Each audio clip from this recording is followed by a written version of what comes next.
So guys, যেমনটা আমরা আগের এপিসোডে দেখেছিলাম যে ফুনান এখানে থাকা ডিসাইপলসদের সাথে ফাইট করছিল। তারা অনবরত তাকে অ্যাটাক করে যাচ্ছিল আর ফুনান তাদের প্রবলভাবে বাধা দিচ্ছিল। ড্র্যাগন এবং অ্যাপিডগ দুজনে মিলে ফুনানের পোশাক পুড়িয়ে দিয়েছিল, যার ফলে সে ভীষণ রেগে যায় এবং নিজের ডিকে কারাপশন পাওয়ারকে অ্যাক্টিভেট করতে শুরু করে। এতে ডিকে গার্লের খুব কষ্ট হচ্ছিল, কারণ ফুনানই ছিল তার মেন বডি, যে নিজেকে তার থেকে আলাদা করে নিয়েছিল। এবার আমরা মনস্টার ক্ল্যানের অ্যানসেস্টার ল্যান্ডের দৃশ্য দেখতে পাই, যেখানে ফুনানের কারাপশন এনার্জি অ্যাক্টিভেট করার ফলে চারপাশের সব গাছপালার লাইফ এনার্জি নষ্ট হয়ে যাচ্ছিল। আর সেই ডিকে এনার্জি আশেপাশের সব কিছুকে পচিয়ে দিচ্ছিল, যার কারণে সেই জায়গাটি একদম বঞ্জর হয়ে যায়। টিংফাং এটা দেখে অবাক হয়ে যায় এবং বলে যে এই এনার্জি তো সব কিছুকে ধুলোয় মিশিয়ে দিল। এই মেয়েটি অর্থাৎ ফুনান নিজের পাওয়ার লুকিয়ে রেখেছিল, কিন্তু তার এই পাওয়ার এতটা স্ট্রেঞ্জ কেন? সুমেও সেই এনার্জি দেখে বেশ অবাক হয়। সে বলে যে এই সেই একই এনার্জি যা আমাদের মনস্টার ক্ল্যানের সেই গড সেক্রেটারিকে একদম ধ্বংস করে দিয়েছিল, আর সম্ভবত ফুনানই হলো সেই গড যার ব্যাপারে অ্যানসেস্টার জুইয়াং বলেছিলেন। গডের নাম শুনে টিংফাং খুব খুশি হয়ে যায় এবং বলে, আসলে এটা সত্যিই খুব ভালো একটি সংযোগ। মাস্টার আমাদের সবাইকে গড পাওয়ার দিয়েছিলেন, কিন্তু এখনও পর্যন্ত তা জাগ্রত হয়নি। তাই এই গডের সাথে ফাইট করা সত্যিই খুব ভালো হবে। এজন্য আমার উচিত একে পরখ করে দেখা এবং নিজের গড পাওয়ারকে জাগিয়ে তোলার চেষ্টা করা। ফোনিন বলে এর কোনো প্রয়োজন নেই, কারণ আমার পাওয়ার আগের থেকে অনেক অনেক বেশি। লিশুও বলে যে তোমরা সবাই আমার জুনিয়র, তাই প্রথমে আমাকেই একে মারার চেষ্টা করতে দাও। লচেনও সামনে এগিয়ে আসে এবং বলে, অ্যানসেস্টার আমাকে ডেভিল টেরিটরির ভেতরে যে পাওয়ার দিয়েছিলেন সেটাও এখনও পুরোপুরিভাবে প্রকাশিত হয়নি, তাই আমাকেই এর সাথে ফাইট করতে হবে। কি বলে, আমিও অনেক সময় ধরে কুকিং করার জন্য সোল ট্রেনিং করতে পারিনি, তাই আমি খুব বোর হয়ে গেছি। আমি এখন এর ওপর নিজের হাত সাফ করতে চাই। ফুনান ভীষণ রেগে গিয়েছিল। সে বলে, তোমরা আসলে নিজেদের কি মনে করো? আমি কি তোমাদের ট্রেনিংয়ের আমি কোনো খেলনা নই যে তোমরা আমাকে আজমাতে চাও, কিন্তু এখন আমি তোমাদের অস্তিত্ব মিটিয়ে দেব। আর সে নিজের ফুল পাওয়ার দিয়ে তাদের ওপর অ্যাটাক করতে শুরু করে। কিন্তু ফেং জিউ সেখানে পৌঁছায়। সে ফুনানের কাঁধে হাত রেখে তাকে থামিয়ে দেয়। ফুনান কিছুটা ইমোশনাল হয়ে পড়ে এবং নিজের পাওয়ারকে ডিঅ্যাক্টিভেট করে নেয়। সুমেই তৎক্ষণাৎ ফেং জিউকে চিনে ফেলে এবং টিয়েন ল্যাং সেক্টের ডিসাইপলসদের জানায় যে ইনি হলেন ইমমর্টালসদের হোলি সেন্ট ফেং জিউ। ফেং জিউ তখন ফুনানকে একটি পিচ ফ্রুট দেয় এবং বলে যে, শিফা, আপনি দয়া করে রাগ করবেন না, আর বলুন তো আপনার এই পিচ কেমন লাগলো? ফুনান শান্ত হয়ে যায় এবং সেই ফ্রুট খেতে শুরু করে। সে খুব খুশি হয়ে বলে, এটা সত্যিই অনেক সুস্বাদু। টিংফ্যাং তাকে বলে যে, তুমি তো খুব খুশি হচ্ছ, একটু আগে তো তুমি আমাদের মেরে ফেলতে চেয়েছিলে। এরপর সে ফেং জিউকে উদ্দেশ্য করে বলে, তুমি কে যে আমাদের ফাইটের মাঝখানে আসছ? ফুনান বলে, ইনি মর্টাল ক্ল্যানের হোলি সেন্ট এবং ইনি অনেক বেশি স্ট্রং। কিন শি সবেমাত্র গড পাওয়ারকে অ্যাক্টিভেট করেছিল, যার ফলে তার ডিকে পাওয়ার জাগ্রত হয়ে গিয়েছিল। কি বলে, আমাদের কোনো যায় আসে না সে কতটা পাওয়ারফুল। আজ মর্টাল ক্ল্যানের গ্রেটেস্ট পারসন এবং টিয়েন ল্যাং সেক্টের ডিসাইপলসদের মধ্যে ফাইট হবেই। আজ আমরা দেখব কার কত জোর, কে কতটা স্ট্রং। ফেং জিউ বলে, টিয়েন ল্যাং সেক্টের ডিসাইপলসরা বড্ড বেশি কথা বলে, তবে আমি তোমাদের বাধ্য ছাত্র বানিয়ে ছাড়ব। ফুনানো বলে যে তোমরা আমার পোশাক পুড়িয়ে দিয়েছ, তাই আমাকেও তোমাদের পানিশড করতে হবে। সে নিজের অরা চারিদিকে ছড়িয়ে দেয়, যার ফলে এত তেজালো এনার্জি রিলিজ হয় যে কেউ কিছু দেখতে পাচ্ছিল না। লিশু বলে যে তুমি আমাদের ম্যানার শেখাতে চাও, কিন্তু তুমি তার যোগ্য নও। ঠিক তখনই আকাশে একটি ডেভিল অরা ফরমেশন তৈরি হয়, যা আসলে ডিমন এম্পায়ারের ফেনমিনানের কারণে সৃষ্টি হচ্ছিল। কারণ ফেং জিউ এর আগে কিংশি এর ডিমন কোর বের করে নিয়েছিল, কিন্তু এখন কিংশি নিজের ব্লাড দিয়েই সেই ডিমন কোরকে রিফাইন করছে। এবার আমরা ডিমন ক্ল্যানের দৃশ্য দেখি। সেখানকার এল্ডার্সরাও সেই ফেনমিনান দেখছিলেন। তারা বলে, এই এনার্জি ফ্ল্যাকচুয়েশন তো গুইশান পিকে হচ্ছে। এমন কি হতে পারে যে এই সব কিছু আগে থেকেই ইউ লাও জানতেন? ইউ লাও নিজেও সেই হলে উপস্থিত ছিলেন। তিনি কিংশিকে শান্ত করে বলেন, তুমি অনেক যন্ত্রণা সহ্য করেছ, কিন্তু এখন সময় এসেছে যে মর্টালসরা আমাদের পাওয়ারের আসল পরিচয় পাবে। ফুনানও সেই এনার্জি ফ্লাকচুয়েশন দেখে বেশ অবাক ছিল। সে জিজ্ঞেস করে, ফেংজিউ, তুমি কি তাকে মারোনি? ফেংজিউ উত্তর দেয়, আমি তো তার ডিমন কোর বের করে নিয়েছিলাম, কিন্তু সে নিজের ফিজিক্যাল বডির ব্রেক থ্রু লিমিটস পার করে পুনরায় ব্রেক থ্রু করেছে এবং নিজের পাওয়ার ফিরে পাওয়ার চেষ্টা করছে। প্রকৃতপক্ষে সে একজন খুবই টেনেশিয়াস অর্থাৎ দৃঢ় সংকল্পবদ্ধ ব্যক্তি। আর এখন আমার মনে হচ্ছে এই সব কিছুই ইউলাওর সাজানো প্ল্যান ছিল। ফুনান বলে যে আমিও ভাবিনি যে ওই বুড়োটা এমন প্ল্যান করবে, তবে তুমিও তাকে খুব একটা সিরিয়াসলি নাওনি। টিংফাং রেগে গিয়ে চিৎকার করে, তোমরা আসলে কি গজর গজর করছো? এবার তোমাদের আমার অ্যাট্যাক অনুভব করতে হবে। ফুনান মৃদু হাসতে থাকে, আর পরক্ষণেই সে এবং ফেংজিউ সেখান থেকে টেলিপোর্ট হয়ে যায়। তাদের জায়গায় সেখানে হঠাৎ লুও জিয়ান এবং ডং মেই চলে আসে। লুও জিয়ান খুব সহজেই টিংফাংকে ধাক্কা দিয়ে দূরে সরিয়ে দেয়। সবাই লুও জিয়ান এবং ডং মেইকে সেখানে দেখে অবাক হয়ে যায়। টিংফাং তাদের দুজনকে বলে, তোমরা দুজনেই তো টিয়ান ল্যাং সেক্টর ডিসাইপলস, তাও আমাদের ওপর কেন অ্যাটাক করছো? তোমরা কি আমাদের শত্রু হয়ে গেছো? তারা কোনো জবাব দেয় না। তখন টিংফাং বলে, আমি বুঝে গেছি তোমরা ওই ফুনানের কন্ট্রোলে আছো। আমি তোমাদের ওপর অ্যাটাকও করতে পারছি না, কারণ আমরা সবাই তিয়ান ল্যাং সেক্টর ডিসাইপল। সুমেই এবং বাকি সবাই জানত যে লুও জিয়ান এবং ডংমেই আসলে নাটক করছে।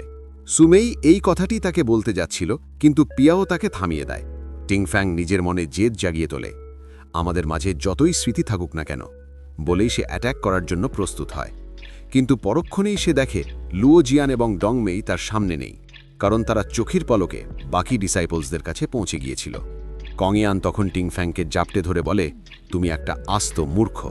সুমেই তখন ডংমেইকে জিজ্ঞেস করে, চুচু এবং ওয়েইশি আমাদের একটি মেসেজ পাঠিয়েছিল যে তারা ফেংজিউ এর খোঁজে যাচ্ছে। তোমরা কি তাদের দেখেছ? তারা কি তোমাদের সাথে আছে? ডংমেই বলে, ওই মেয়েটি অর্থাৎ চুচু খুব চালাকির সাথে কাজ করে, তবে নিশ্চিতভাবেই সে ধরা পড়েছে। কিন্তু তোমাদের চিন্তা করার দরকার নেই, কারণ এই মুহূর্তে ফেংজিউ আমাদের জন্য কোনো বিপদ নয়। সে আমাদের জন্য কোনো প্রবলেম তৈরি করবে না। লিশু তখন লুও জিয়ানকে জিজ্ঞেস করে, তোমরা কি এবারও কোনো চালাকি করেছ? লুও জিয়ান বলে, আমাদের আগে থেকেই ফেংজিউ এর উপর সন্দেহ ছিল, আমরা এখানে শুধু মজা নিতে এসেছি। লিশু আবার জিজ্ঞেস করে, যদি তাই হয় তবে তোমরা কি ইনফরমেশন পেয়েছ? সে হাসতে হাসতে অ্যানসেস্টার জুটংয়ের সেই পেইন্টিংয়ের ব্যাপারে বলতে শুরু করে। কিন্তু তখনই সেখানে একটি পোর্টাল ওপেন হয় এবং জু ইয়াং সেখানে উপস্থিত হয়। তার সাথে ডিকে গার্লো ছিল। সমস্ত ডিসাইপলসরা জু ইয়াংকে দেখে সম্মান জানায়। অন্যদিকে গুইশান পিকের সেই ডিমন ক্ল্যান কেভের দৃশ্য দেখানো হয়। Dark observation. ইমর্টালসদের ডার্ক ডিপার্টমেন্টের লিডার সেই এনার্জি ওয়েভের দৃশ্য দেখছিল। ঠিক তখনই কিনশি পুরোপুরি রিভাইভ হয়ে বাইরে বেরিয়ে আসে। তার শরীর থেকে লাভা বইছিল এবং সে এখন একজন প্রকৃত ডিমন এম্পারার হয়ে উঠেছে। এমনকি তার মাথায় ডিমন হর্ন গজিয়ে উঠেছে। ইমর্টালসদের ডার্ক লিডার তাকে দেখে স্তম্ভিত হয়ে যায় এবং বলে, তুমি সত্যিই ব্রেক থ্রু করে ডিমন এম্পারার লেভেলে পৌঁছে গেছো। কিনশি নিজের চোখ খোলে। তার চোখে মর্টালসদের প্রতি চরম ঘৃণা ভরা ছিল। সে সরাসরি অ্যাট্যাক করে এবং ওই ডার্ক ইমর্টাল লিডারকে টেনে হিচড়ে গুইশান পিকের গ্রাউন্ডে নিয়ে আসে। সবাই এই দৃশ্য দেখে আতঙ্কে শিউরে ওঠে। কিনশি তাকে সবার সামনে ছুঁড়ে ফেলে দেয়। লিডার চিৎকার করে সবাইকে বলে, এখান থেকে দ্রুত পালিয়ে যাও। কিন্তু কিনশি অত্যন্ত দ্রুত গতিতে অ্যাট্যাক করে সেখানে উপস্থিত মর্টালসদের লাশের পাহাড় বানিয়ে দেয়। সে গর্জন করে সেখানে দাঁড়িয়ে থাকে।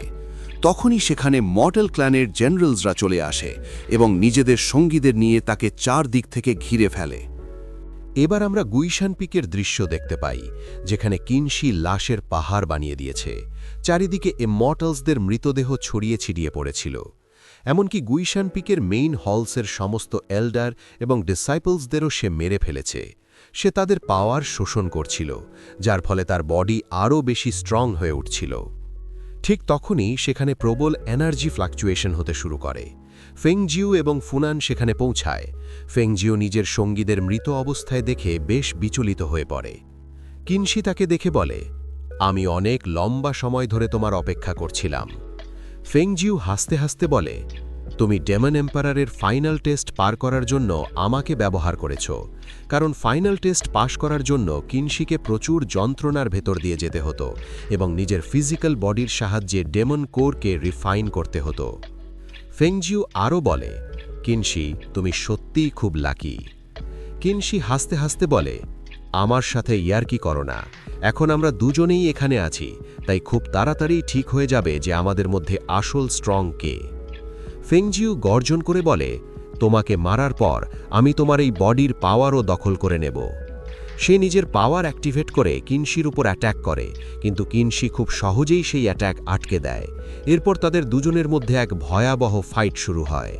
কিনশি বলে, এখন তোমার মৃত্যুর সময় চলে এসেছে। সে তীব্র বেগে অ্যাট্যাক করে ফেংজিউকে দূরে পাঠিয়ে দেয়। ফেংজিউ বলে, তুমি একজন ডিমন এম্পারার হওয়া সত্ত্বেও এত রাগী স্বভাবের কেন? আমার মনে হয় তোমার শান্ত হওয়া উচিত। কিনশি তাকে চুপ থাকতে বলে এবং অ্যাট্যাক করতে করতে বলে, যখন আমরা 4th মেরিডিয়ানে থাকতাম তখন আমরা একসাথে কাজ করেছিলাম যাতে তুমি সেই জায়গায় পিচ ফরেস্ট তৈরি করতে পারো। আর ফেংজিউ সেই ফরেস্ট তৈরি করেছিল ফুনানের জন্যে, যাকে সে ভালোবাসে। কিনশি জিজ্ঞেস করে, সেই সময় আমরা বন্ধু ছিলাম, তাহলে তুমি আমার সাথে এমন কেন করলে? কেন আমার শত্রু হয়ে দাঁড়ালে? ফেংজিউ হাসতে হাসতে বলে, আমার কাছে ওসবের কোনো গুরুত্ব নেই। আমি যা করেছি সব মানুষের মঙ্গলের জন্য করেছি। তুমি কি এই সামান্য কথাটুকুও বোঝো না? তারা আবার নিজেদের মধ্যে লড়াই শুরু করে। এক পর্যায়ে কিনশি নিচে পড়ে যায়। ফেংজিউ ভাবে সে হয়তো হেরে গেছে, কিন্তু কিনশি পূর্ণ উদ্যমে আবার উঠে দাঁড়ায় এবং বলে, তুমি ঠিকই বলেছ, এখন আমি এই পুরো জায়গা দখল করে নেব এবং এখানে রাজত্ব করব। সে তার ফ্লেম পাওয়ার দিয়ে অ্যাট্যাক করে, কিন্তু ফেংজিউ বেঁচে যায়। কিনশি বলে, আজ থেকে এই পুরো জায়গা আমার ডিমন ক্ল্যানের হবে। ফেংজিউ রেগে গিয়ে বলে, তুমি বড্ড বেশি অ্যারোগেন্ট হয়ে গেছ। সে নিজের সোর্ড স্ল্যাশ দিয়ে অ্যাট্যাক করে তাকে দূরে সরিয়ে দেয়, কিন্তু কিনশির কিছুই হয়নি। ফেংজিউ অবাক হয়ে বলে, তোমার বডি সত্যি অনেক টাফ হয়ে গেছে এবং তুমি খুব সুন্দরভাবে নিজের ফিজিক তৈরি করেছ। এবার আমি তোমাকে তোমার স্বপ্নের জগতে পাঠিয়ে দেব। সে একটি অতি শক্তিশালী অ্যাট্যাক করে, কিন্তু কিনশির তাতেও কোনো ক্ষতি হয় না।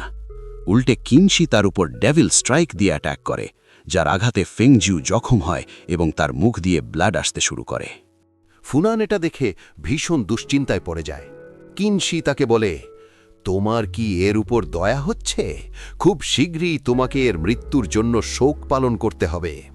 ফেংজিউ আবার উঠে দাঁড়ায় এবং বলে, এটা তো কেবল যুদ্ধের শুরু, তুমি এখনই এত উত্তেজিত কেন হচ্ছ?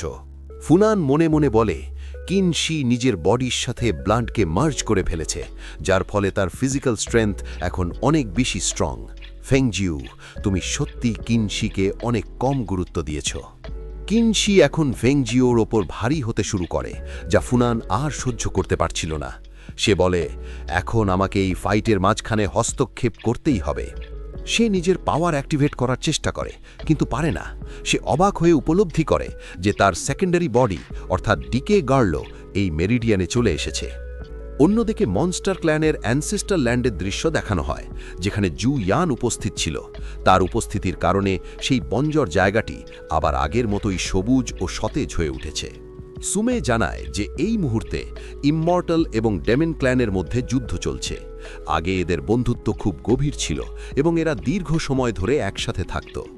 লাউজিয়ান অবাক হয়ে জিজ্ঞেস করে, যদি এদের মধ্যে বন্ধুত্বই থাকত, তবে এরা ইমমর্টাল এবং ডেভিলদের থেকে আলাদা কেন হয়ে গেল? সুমে বলে, সেদিন একটি যুদ্ধ হয়েছিল, কিন্তু আসলে তাদের মধ্যে ঠিক কী ঘটেছিল যার কারণে তারা আলাদা হয়ে গেল তা আজও পরিষ্কার নয়। লিশু তখন ডোং মেইকে বলে, তুমি ফেংজিওর সাথে অ্যাক্টিং করার সময় অনেকটা সময় কাটিয়েছ, তাই তুমি নিশ্চয়ই কোনো খবর পেয়েছ। ডোং মেই বলে, অসম্ভব, আমি তার ব্যাপারে কিছুই জানি না, কারণ সে সব সময় নিজের আইডেন্টিটি লুকিয়ে রাখত আর তার বডির ভেতরে অত্যন্ত স্ট্রং স্পিরিচুয়াল পাওয়ার আছে। লাউজিয়ান আরও বলে যে ফেংজিও এর মাস্টার ফুনানো বেশ স্ট্রেঞ্জ, কারণ ছোট হওয়া সত্ত্বেও সে অনেক বেশি পাওয়ারফুল আর তার বডি আমার কাছে খুব অদ্ভুত লাগে। সে দেখতে একদমই জিয়া ফাংয়ের মতো। সে জিয়া ফ্যাংয়ের দিকে ইশারা করে।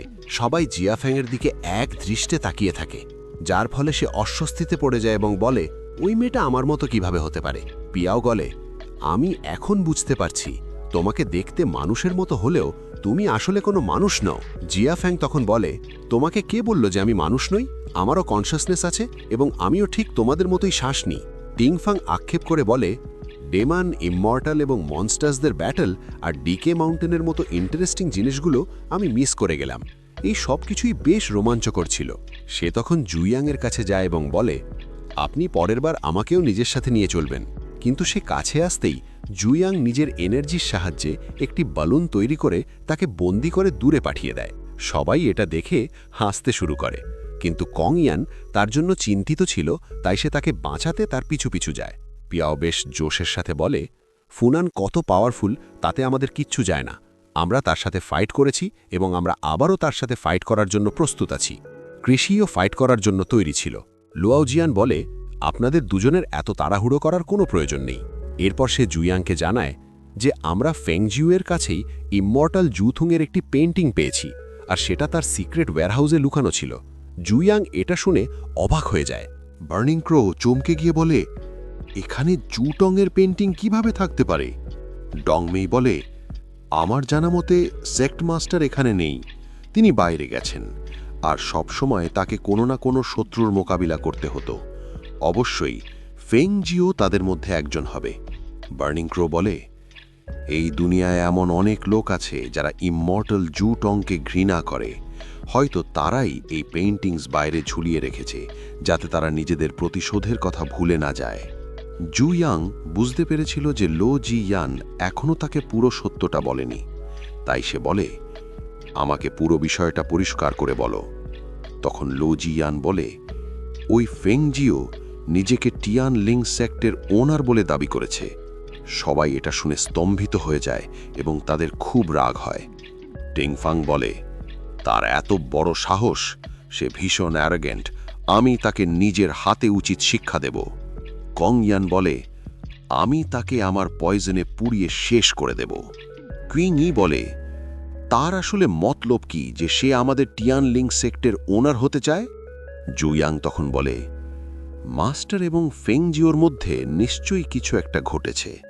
সে মনে মনে ভাবে, মাস্টার, আপনি তো আমার জন্য অনেক বড় সমস্যা তৈরি করে রেখেছেন। এরপর সে সব ডিসাইপলসদের বলে, চলো এবার দেখি সে নিজেকে টিয়ান লিং সেক্টের ওনার কেন বলছে। তারা সবাই সেখান থেকে রওনা দেয়। এর সাথেই এই এপিসোড এখানেই শেষ হচ্ছে। গাইজ, ভিডিওটি পছন্দ হলে লাইক করার সাথে সাথে চ্যানেলটি সাবস্ক্রাইব অবশ্যই করে নেবেন। দেখা হবে পরের ভিডিওতে। Thanks for watching.